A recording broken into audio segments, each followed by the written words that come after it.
Introducing the Perimenopause Podcast, a show dedicated to unraveling the mysteries of achieving optimal health naturally as you transition into perimenopause and menopause. Get ready to join your host, Dr. Seth Yates, an experienced naturopathic doctor, acupuncturist, and kinesiologist, as he shares his wealth of knowledge acquired from over 40,000 patient visits and 15 years in working with perimenopausal females. Welcome to the Perimenopause Podcast. Hey, this is Doc Yates, and welcome to the Perimenopause Podcast, brought to you today by avahealth.us. And today I want to talk about my top 10 herbs that I use for perimenopause. So, when I first started practice in 2008, when I was treating perimenopausal symptoms, menopausal symptoms, and actually any hormone imbalance symptoms, we were treating it completely with the use of diet, acupuncture, and herbal therapies. So, over the first couple years, I got very proficient working specifically with just those therapies. So what I want to talk about are the top 10 herbs that I have found to be extremely helpful for the symptoms and managing of perimenopause, so that if you want to try any of these or use any of these, you can take this information and apply it to better your life and symptoms.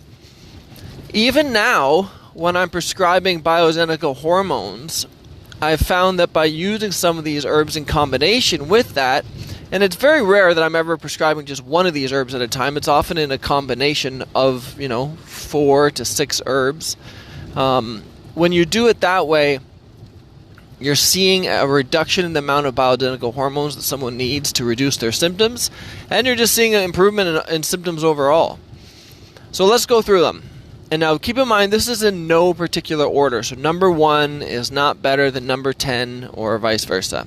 So number 1, this is one that a lot of people have heard of. It's Dong Quai. This is kind of considered in Chinese medicine to be the master female herb.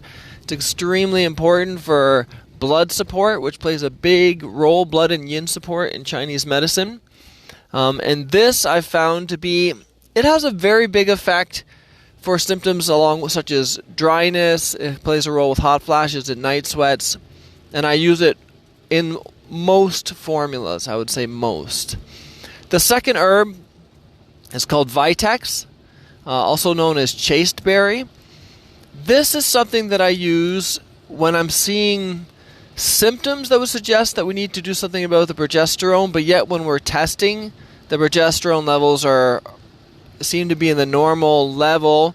Now keep in mind, when you're testing, you have no idea where the person started off with, but what I do know is that if their hormones are in the normal level, I'm not going to blast them with more hormones.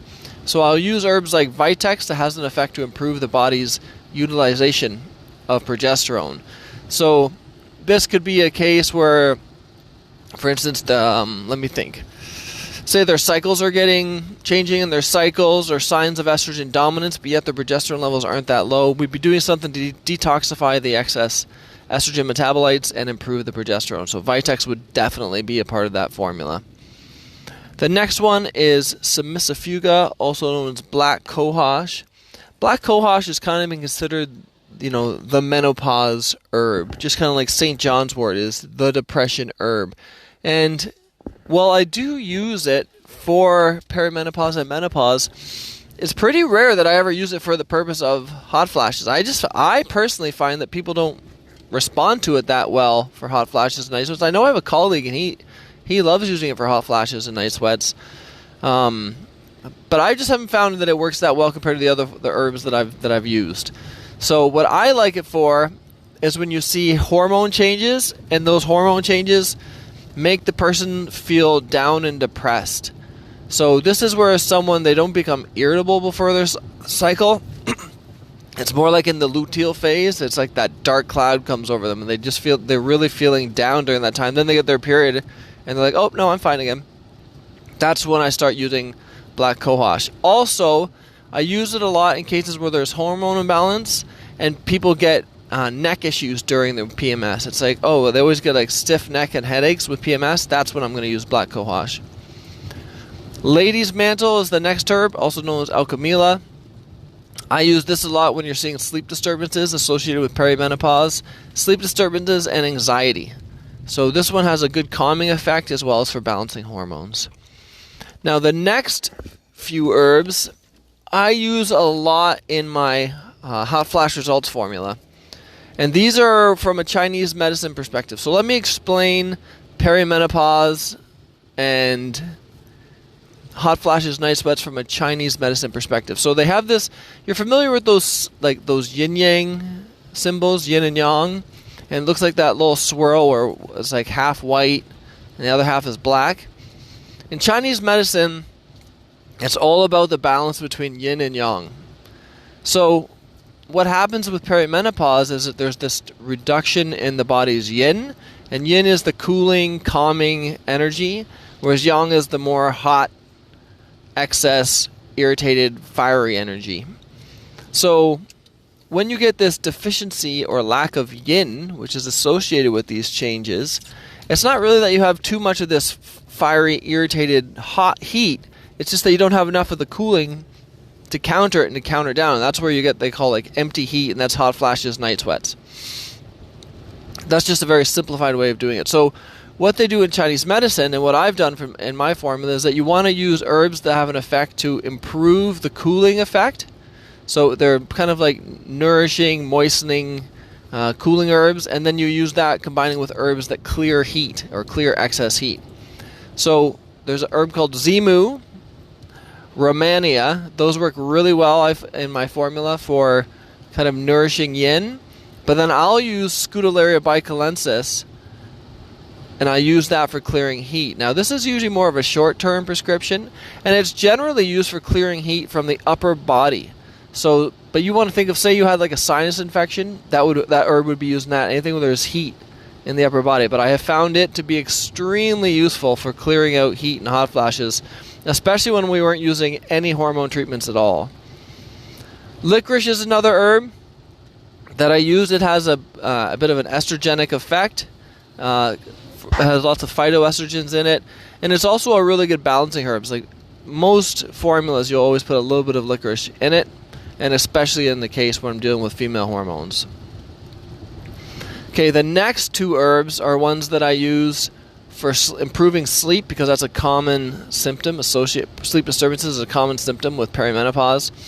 So I use hops, and I like hops again because there's a lot of phytoestrogens in it. It's anti-inflammatory and it improves sleep. So I'm not saying go out and drink a bunch of hoppy beer, because that will probably make your sleep, well, you'll fall asleep, but it'll make your sleep a lot less restful. So hops is really good. And then I often combine that with California poppy. And then I would combine that with, say, like herbs like the lady's mantle that we already discussed earlier, or Vitex. So that way it's kind of a well-rounded formula. Now, the two bonus herbs. So that's 10 already. We're going to talk about two bonus herbs. In cases where there's also issues with lower libido, I'll add in maca. So maca, you can use that either in liquid extracts, or some people can get it in a powder and they put it in their breakfast smoothies. And then you combine that with another herb I use called Murapuama. And those are herbs that have been shown to improve libido for males and females, but they also have a good effect for females, where some other herbs don't have as good of an effect for females. So I add those two in as a bonus. So just to review them all again, if you want to write that down, you can Google them and look them up. You've got Donquay, Vitex, Semicifuga, which is black cohosh, Alchemilla, which is lady's mantle, Zimu, Romania, Scutellaria bicalensis, licorice, hops, California poppy, maca, and Murapuama. So those are the top 10 herbs that I typically prescribe during perimenopause, with the two bonus herbs that I can use for libido. So I hope this is helpful for you guys. This is Doc Yates signing off.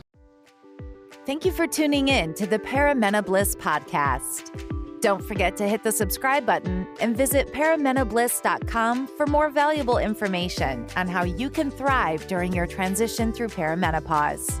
Join our community of like-minded women who are dedicated to achieving optimal health naturally, and stay up to date with the latest tips, tricks, and advice from Dr. Seth Yates. And we'll catch you on the next episode of the Perimenopause Podcast.